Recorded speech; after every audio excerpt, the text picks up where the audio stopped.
শাকিব খান বুবলি অভিনীত অহংকার ছবিটি গত 28শে মে সেন্সর ছাড়পত্রের জন্য জমা হয়। কোনো প্রকারের কাটাকাটি ছাড়াই গতকাল এটি সেন্সর ছাড়পত্র পেয়েছে। খবরটি খুব উচ্ছ্বাসের সঙ্গে মানবজমিনকে জানালেন ছবির নির্মাতা শাহাদাত হোসেন লিটন। তিনি বলেন, আমি খুবই আনন্দিত। সেন্সরে আমার ছবিটির কোনো দৃশ্য কাটতে হয়নি, এজন্য আমি সেন্সরের সব সদস্যকে ধন্যবাদ জানাতে চাই। এখন ছবি মুক্তির পরিকল্পনা নিয়ে ভাবছি। এখনো সিদ্ধান্ত নেওয়া হয়নি কবে এটি মুক্তি দিব। তবে ছবির প্রযোজকের সঙ্গে বসে ছবি মুক্তির তারিখ সকলকে জানিয়ে দিব। সেন্সর ছাড়পত্রের পর অহংকার ছবিটির টিজার ট্রেলার প্রকাশ পাবে বলে জানিয়েছেন ছবির নির্মাতা।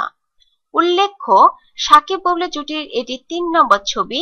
এর আগে এই জুটির শুটার ও বসগিরি নামে দুটি ছবি গত ঈদে মুক্তি পায়। ছবি দুটি ব্যবসা সফল হয়েছিল।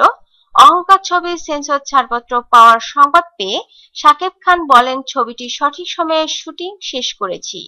বুঝে শুনে পরিচালক ও প্রযোজক ছবিটি মুক্তি দিলে নিশ্চয়ই দর্শকরা পছন্দ করবেন।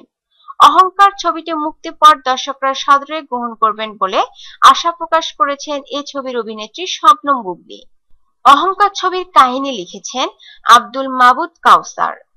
তুষার কথাচিত্রের ব্যানারে এই ছবিতে শাকিব বুবলি ছাড়া আরো বিভিন্ন চরিত্রে অভিনয় করেছেন তমা মির্জা, আফজল শরীফ, চিকন আলী প্রমুখ।